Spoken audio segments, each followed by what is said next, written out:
अमोर बैसा के मेरे मोहसिनों, नौजवानों और अजीज़ों, बुज़ुर्गों और वृद्धजनों, मेरी नेक तरीन माओ, बहनों और बेटियों, मैं अख्तरुल ईमान आपका खादिम चुनाव प्रचार के आखिरी मरहले में आपसे गुजारिश कर रहा हूँ कि आप अपनी दुआओं से नवाजिए और पतंग के निशान पर वोट देकर हमें कामयाब कीजिए। मैंने तरक्की का जो काम ये किया है वो आपके आंखों के सामने में है।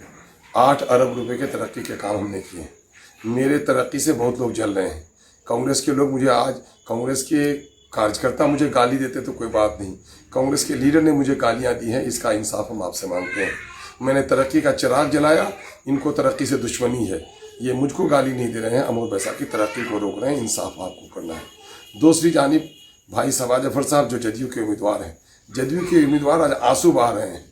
हमारी बहनें बेटियां कहीं न कहीं आंसू देखकर मुतासिर हो जाते हैं। बहनों, बेटियों और बुजुर्गों, ये आंसू किनके हैं? ये मक्कारी के आंसू हैं।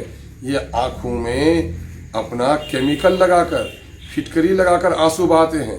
अगर दिल इतना ही नरम था तो गुजरात में जो बच्चे छीन कर मारे गए और उनके पार्टी मोदी के लोगों ने मारा, माँ के गोद से छीनकर आग में डाला, इनकी आंखों में पानी नहीं आया? बहन बिल्किस के साथ जुल्म हुआ, इनकी आंखों में पानी नहीं आया?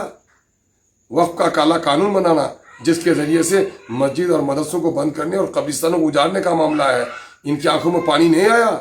इनके रोने पर मत जाइए। आप मुंसिफ हैं, आप जज हैं, आप अदालत में हैं, और अदालत का हाकिम अपने इंसाफ के तराजू में मुजरिम का आंसू नहीं नापता, शहादत और दलीलें नापता है। मैं दीनदार हजरात से भी कहना चाहता हूँ कि मुजाहिदाना अज़्म अगर इंसान का होगा तो कट जाएगा तो शहीद, जीत गया तो गाजी। ये रोना और बिलकना कौम की बदहाली पर तो सही है, लेकिन अपनी ज़ाती मुफाद के लिए रोना बिलकना ये अय्यारी और मक्कारी की दलील है। मेरे भाइयों, जो लीडर होते हैं वो आंसू नहीं बहाते अपने जंग में, वो तो गर्दन कटाने का भी जज्बा रखते हैं मुस्कुराते हुए, और अपने जालिमों पर तलवार चलाने का भी इरादा रखते हैं। ये निस्वानी अंदाज जो आपको रोकर दिखा रहे हैं, ये दरअसल आपको धोखा देने के लिए हैं।